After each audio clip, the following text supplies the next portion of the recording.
So if you are a fan of giant monsters fighting against humanity and anime, then I have a treat for you. Today I'm going to be talking about Kaiju No.8, which is a very popular manga in Japan that is getting an anime adaptation that releases on April 13th. And it's going to be produced by Production IG, which has brought some of your favorite animes to life. Those being Attack on Titan, Haikyuu, and Vinland Saga, just to name a few. And if this has piqued your interest, then stick around because today I'm going to tell you everything you need to know before you watch season 1 of Kaiju No.8. The world of Kaiju No.8 is very similar to the world of Pacific Rim in that kaiju just randomly emerge everywhere around the world. But in Kaiju No.8, they are more concentrated around the island of Japan. And because of this, Japan has become the world leading experts on everything kaiju related. So that includes kaiju research, defense against kaiju, and they even created their own classification model that everyone else uses to basically classify kaiju. And these classifications fall into one of two categories: appearances and strength. So when it comes to the physical classification of kaiju, their forms tend to mirror that of nature around Earth. Think like lizards and stuff like that, but there also is a more fantasy version of the physical classification like wyverns. And the purpose of this classification is to help build strategies that take advantage of the morphology that these kaiju take. So take insect classification kaiju for example. They're typically going to be weak around the joints because at the joints is where they have like breaks within their exoskeletons. So by having these classifications, it helped them build better defense strategies as well as plan accordingly for what kind of weapons they may need to fight against these different kaiju. The second type of classification is that of strength, and this is known as a fortitude level. And this classification is basically found by doing an overall scan of the kaiju to assess their overall energy output. And from there, the Japanese Defense Force, or JDF for short, will assign a numerical value from 1 to 10 based on how strong it is. And from this numerical value, kaiju fall into one of three classifications, those being Yonju, Honju, and Dai Kaiju.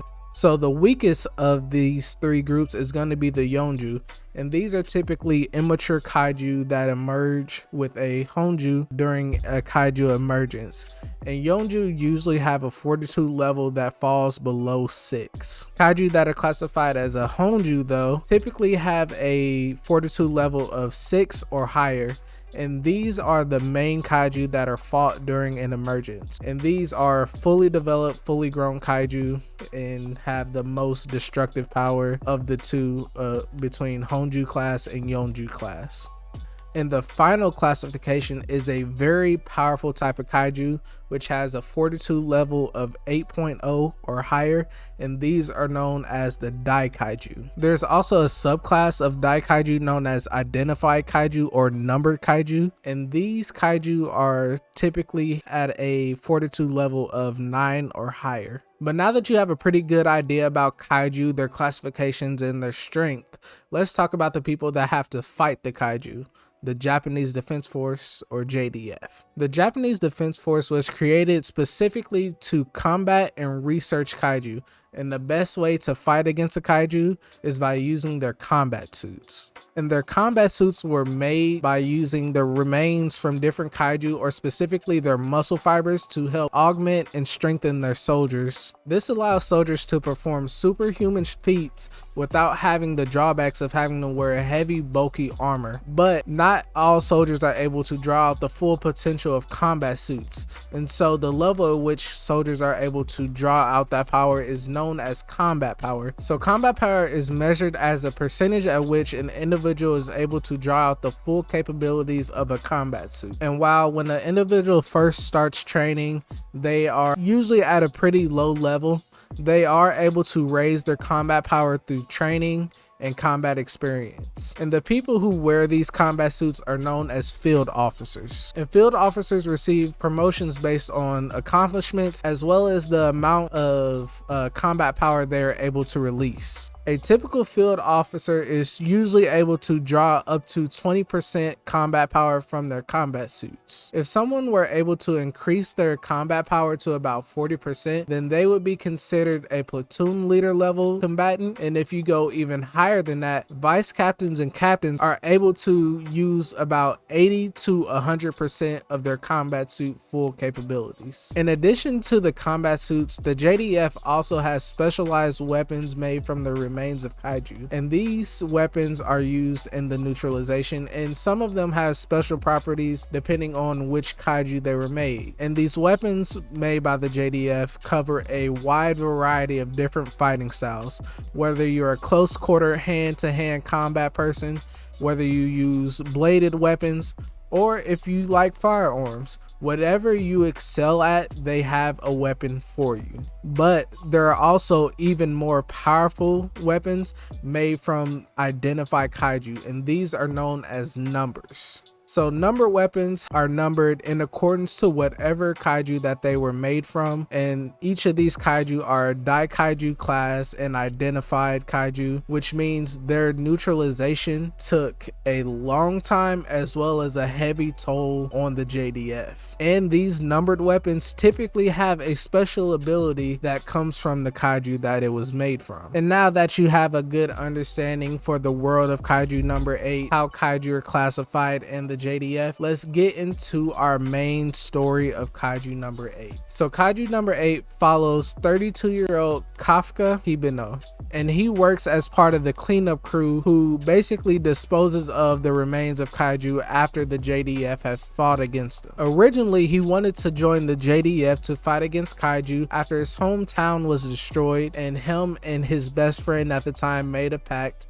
that they would take up the mantle as JDF soldiers to help other people not experience the same tragedy as them. But he eventually ran out of time and was not able to join it due to failing their entrance exam. But now, due to a decrease in the birth rate in Japan, whether it's due to kaiju or some other factor, the JDF has decided to raise their maximum age limit to 33, giving Kafka one last chance to join the JDF. And after meeting and saving a new recruit to the cleaners who also aims to join the JDF as a field officer, Kafka's determination is renewed, and he gets his second win to finally give his last chance to join the JDF. One day while on the cleaning site, a stray Yonju appears and almost kills both Kafka and the new recruit. And while they both were able to survive, they are hospitalized after this incident. And while Kafka is hospitalized after this incident, a weird insect-like kaiju appears in front of him and forces its way down his throat. This causes Kafka to transform into a human-sized kaiju with tremendous power. He has the same strength of a Daikaiju class kaiju. Try and say that 3 times.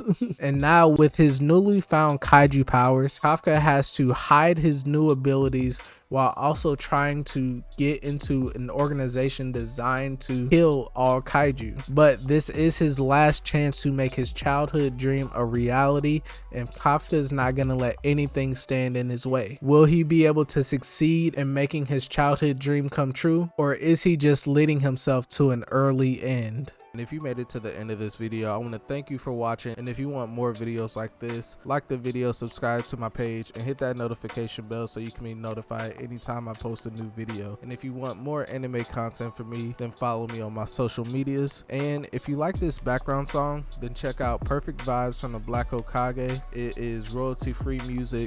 You can use it in your streams and your videos. All you have to do is give credit.